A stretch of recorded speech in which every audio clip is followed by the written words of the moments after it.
আমার সকালে শুরুটা হয়ে যায় কিন্তু খুব সকাল থেকেই। প্রতিদিনের মতো আজকেও খুব সকাল করে ঘুম থেকে উঠেছি। হ্যালো ইমরান, আসসালামু আলাইকুম। কী অবস্থা সবার, কেমন আছেন?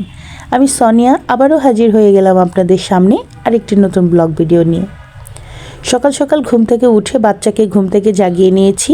ওর এক্সাম চলছে, ফাইনাল এক্সাম। তো বাচ্চাকে রেডি করে নিয়ে স্কুলে নিয়ে যাচ্ছি। শীতের সকালে বাচ্চারা তো ঘুম থেকে উঠতেই চায় না, তারপরেও ওদেরকে উঠিয়ে নিয়ে স্কুলে নিয়ে আসি। তখন নিজেদের ছোটোবেলার কথা অনেক বেশি মনে পড়ে।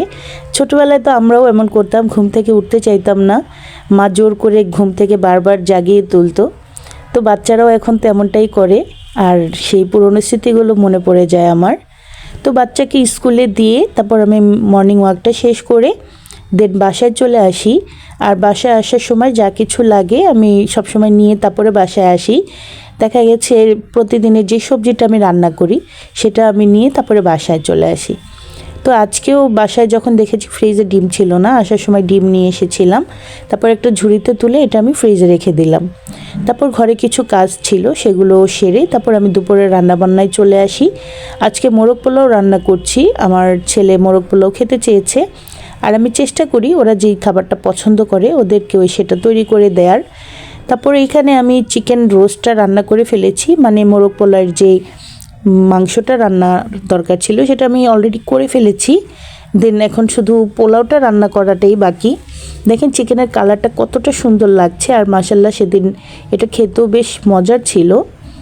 তো চিকেনটা রান্না হয়ে গেছে, এবার চামচের সাহায্যে আমি একটা প্লেটে চিকেনগুলো তুলে নিচ্ছি, কারণ এই চিকেনের যে গ্রেভিটা আছে এটার মধ্যেই আমি চালটা রান্না করব। তো এখানে একটু ঝোল সহকারেই আমি চিকেনগুলো তুলে নিয়েছি একটা প্লেটের মধ্যে। আর এটা এখন আমি সাইডে রেখে এই মশলাটার ভেতরে আমি চালগুলোকে ভেজে নেব। এবার যে পাত্রে আমি পোলাওটা রান্না করব সেই পাত্রের মধ্যে আমি চিকেনের গ্রেভিটা দিয়ে দিলাম। আমি এভাবে করেই মোরগ পোলাওটা রান্না করে থাকি। জানি না কে কীভাবে রান্না করে, সবার তো আসলে রান্নার ধরন একরকম নয়, এক একজন মানুষ এক একভাবে রান্না করে, সবাই সবার মতো করেই তৈরি করতে পছন্দ করে। কিন্তু আমি এভাবে করেই রান্না করি, আমার কাছে এভাবেই ভালো লাগে। তো কথা বলতে বলতে আমি কিন্তু আমার চালটা ঝোলের সাথে মিলিয়ে সুন্দর মতো একটু ভেজে নিয়েছিলাম। এবার এখানে আমি গরম পানি অ্যাড করে দিলাম পরিমাণ মতো, যতটুকু প্রয়োজন। আর এখানে দিয়ে দিচ্ছি লিকুইড দুধ। তারপর যা কিছু লাগবে একে একে আমি দিয়ে দিলাম সব কিছুই। এখানে একটু সামান্য চিনি, স্বাদ মতো লবণ দিয়ে দিয়েছি, সাথে দিয়েছিলাম কিছুটা পরিমাণ কাঁচামরিচ আর কিশমিশ। সব কিছু দেয়া হয়ে গেলে সুন্দর মতো নেড়েচেড়ে ঢেকে রেখেছিলাম কিছুটা সময়। এই তো পানিটা যখন শুকিয়ে এসেছে, এবার খুব সুন্দরভাবে একটা চামচের সাহায্যে আমি এটা মিক্সড করে নিয়েছি। এবার এখান থেকে কিছুটা পরিমাণ ভাত আমি একটা প্লেটে তুলে নিলাম, আর চিকেনের যে পিসেসগুলো আমি প্লেটে উঠিয়ে রেখেছিলাম সেটা একে একে আমি এখানে দিয়ে দিচ্ছি। এভাবে করে মোরগ পোলাও রান্না করলে খেতে কিন্তু বেশ লাগে। আপনারা চাইলে নিজেদের মতো করে ট্রাই করতে পারেন। সমস্ত চিকেনগুলো দেওয়া হয়ে গিয়েছে। এবার এখানে যেই গ্রেভিটা ছিল সেটাও আমি উপর দিয়ে ছিটিয়ে দিলাম, সাথে দিয়ে দিচ্ছি পেঁয়াজ বেরেস্তা। এরপর এখানে আমি দিয়ে দিচ্ছি সেদ্ধ করে রাখা ডিম। আমি ডিমটা আগে সেদ্ধ করে রেখেছিলাম, আপনারা চাইলে ডিমটা একটু ভেজে দিতে পারেন, কিন্তু আমি এমনিতেই দিয়ে দিলাম। তারপর এখানে দিয়ে দিচ্ছি যে প্লেটে তুলে রেখেছিলাম পোলাওটা, সেটা উপর দিয়ে দিলাম, সাথে দিয়ে দিচ্ছি পেঁয়াজ বেরেস্তা। আর এবার দিয়ে দিব একটু সামান্য পরিমাণ ফ্রুট কালার। এটা আসলে আপনারা চাইলে স্কিপ করতে পারেন, আমি দিচ্ছি, এটা দিলে একটা সুন্দর একটা লুক আসে, দেখতে ভালো লাগে।